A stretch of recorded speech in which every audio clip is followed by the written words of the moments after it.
Salut, c'est MDR, votre rendez-vous avec les comédies françaises, un podcast de Séance Radio, la web radio du cinéma. MDR, c'est un labo où on regarde, on analyse, on critique les comédies françaises. Et aujourd'hui, on va parler de Les Dents, Pipi et Oli, un très bon titre. Un film avec Arnaud Ducret et Louise Bourgoin. Autour de la table, deux amours. Amandine Schmidt, bonjour. Bonjour. Et Max Besnard. Salut Daniel.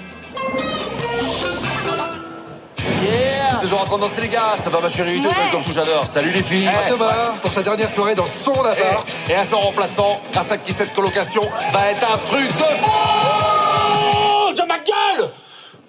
Comment ça il vient plus? Ah ouais, t'as un plan B? Eh ben l'intérêt est encore dispo. Jeanne. Antoine? Sinon t'es célibataire?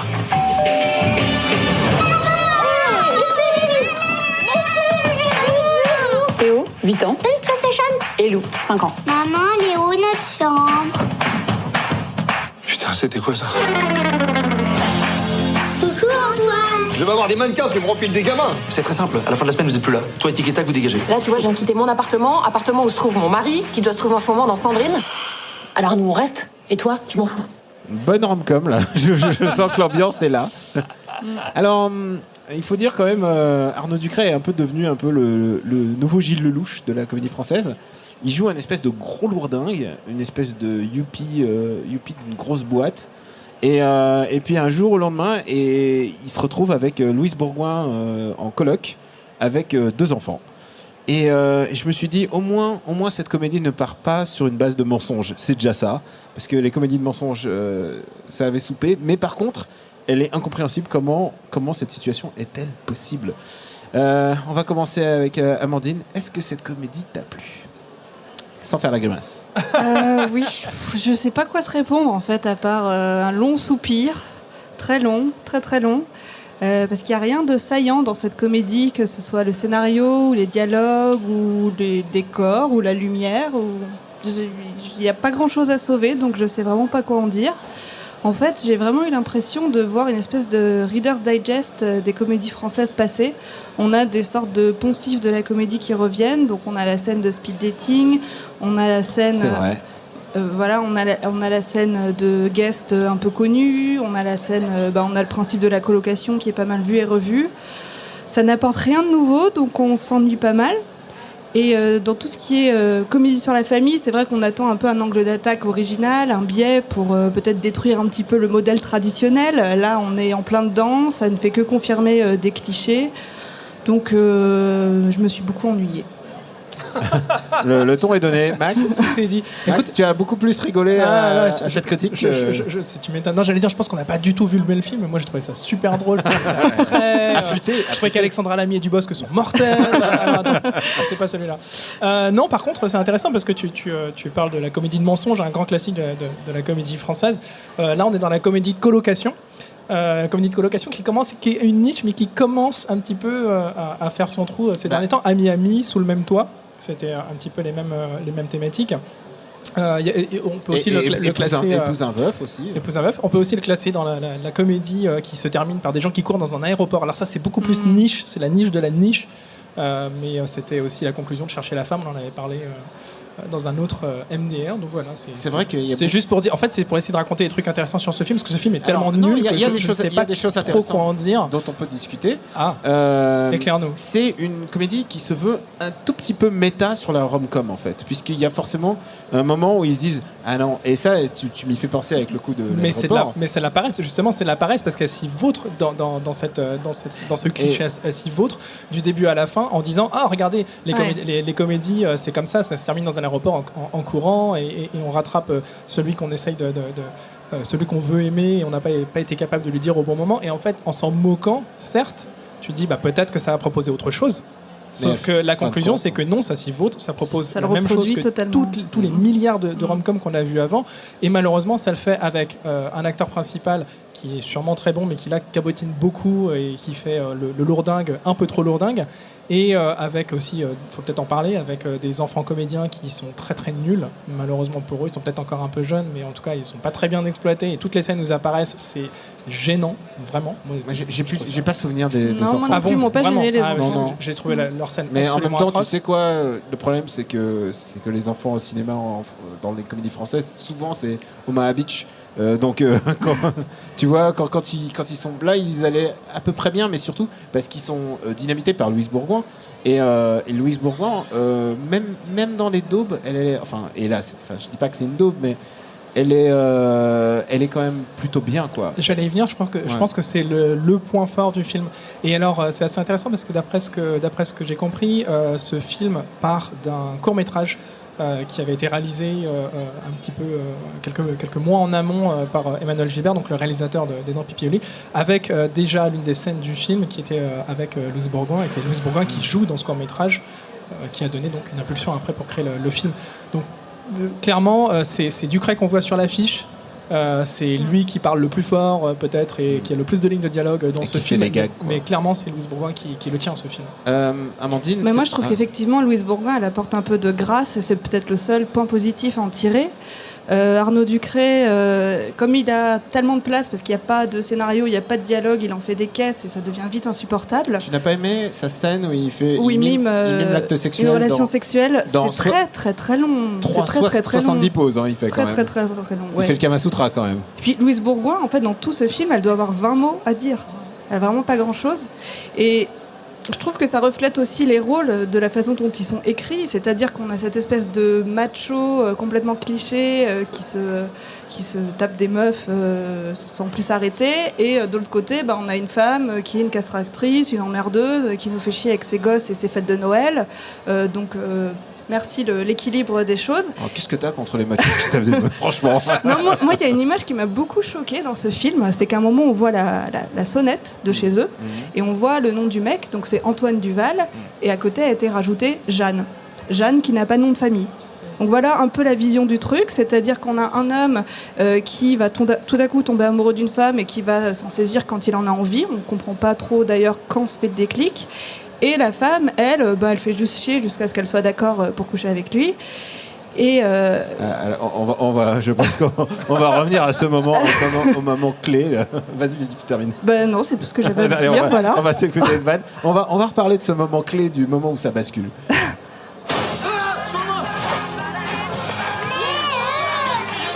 T'es malade ou quoi, toi? Comment allez-vous? Là, c'est la guerre, les gars.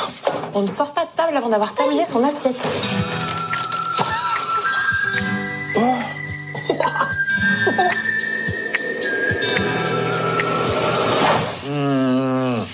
c'est trop bon.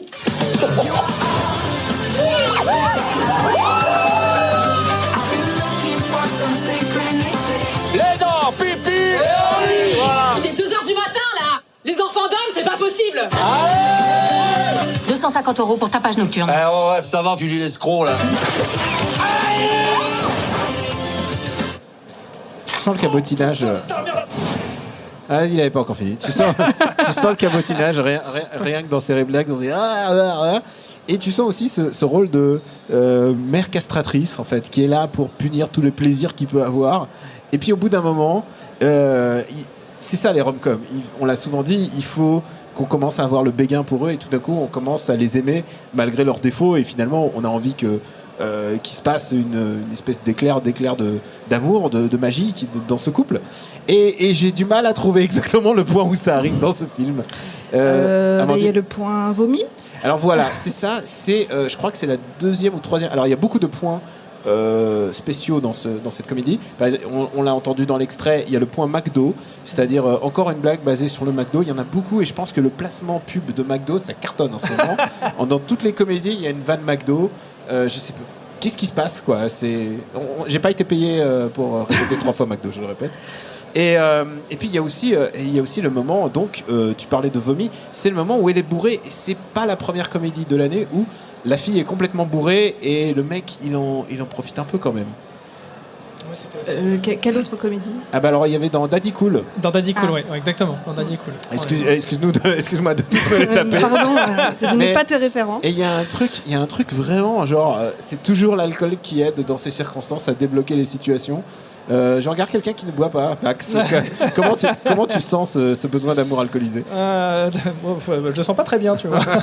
non, bah c'est encore une fois, on tombe facilité, quoi. Voilà, encore une fois, c'est un film qui est très très très feignant, très paresseux dans son écriture, dans les situations qu'il présente, et il fait jamais un seul effort pour essayer de se sortir de ça, et c'est épuisant. Vraiment, ce film m'a littéralement épuisé. Il est usant.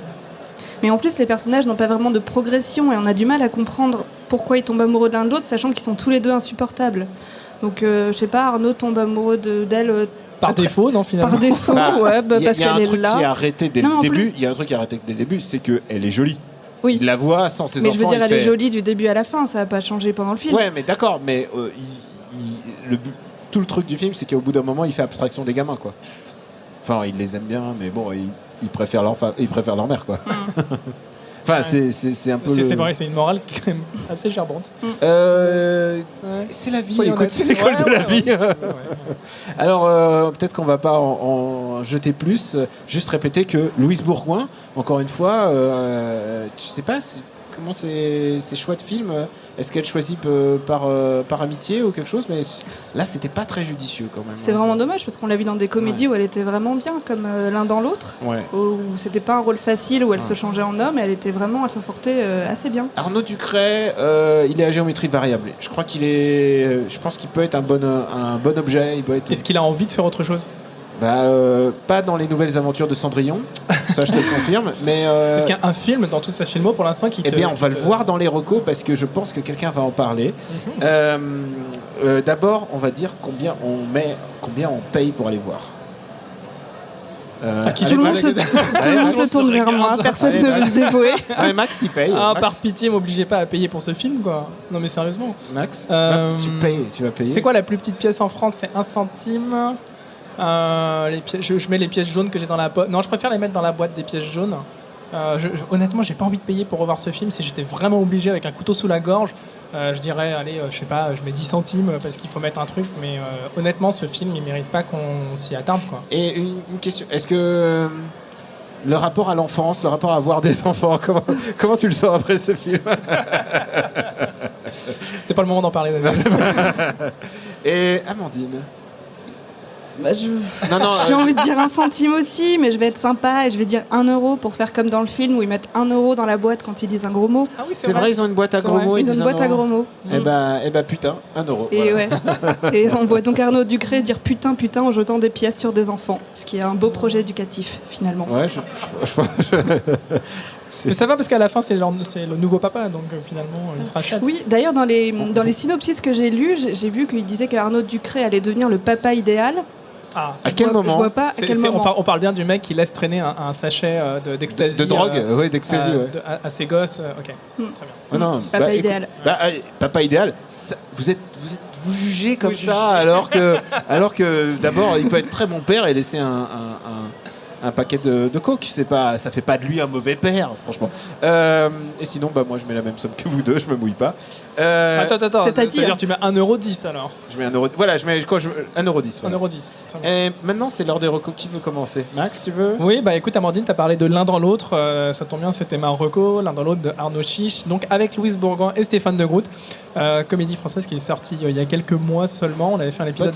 On avait fait un épisode de MD1 dessus, donc profitez-en pour l'écouter. Je crois que vous étiez tous les deux en plus. Et on était tous les deux peut-être. Possible. Ouais. Tu l'avais fait dans MDR? Parce que moi aussi, bien. donc a priori. Donc, on a dû se croiser à ce moment-là. Il y a des choses qui se passent. Et donc, Louise Bourgoin, génial comme d'habitude. Stéphane de Groot, génial comme d'habitude. Mais je suis un grand fan de ce gars-là. Et voilà, c'est 2 personnes, donc Louise Bourgoin et Stéphane de Groot, qui ont leur corps qui s'échange.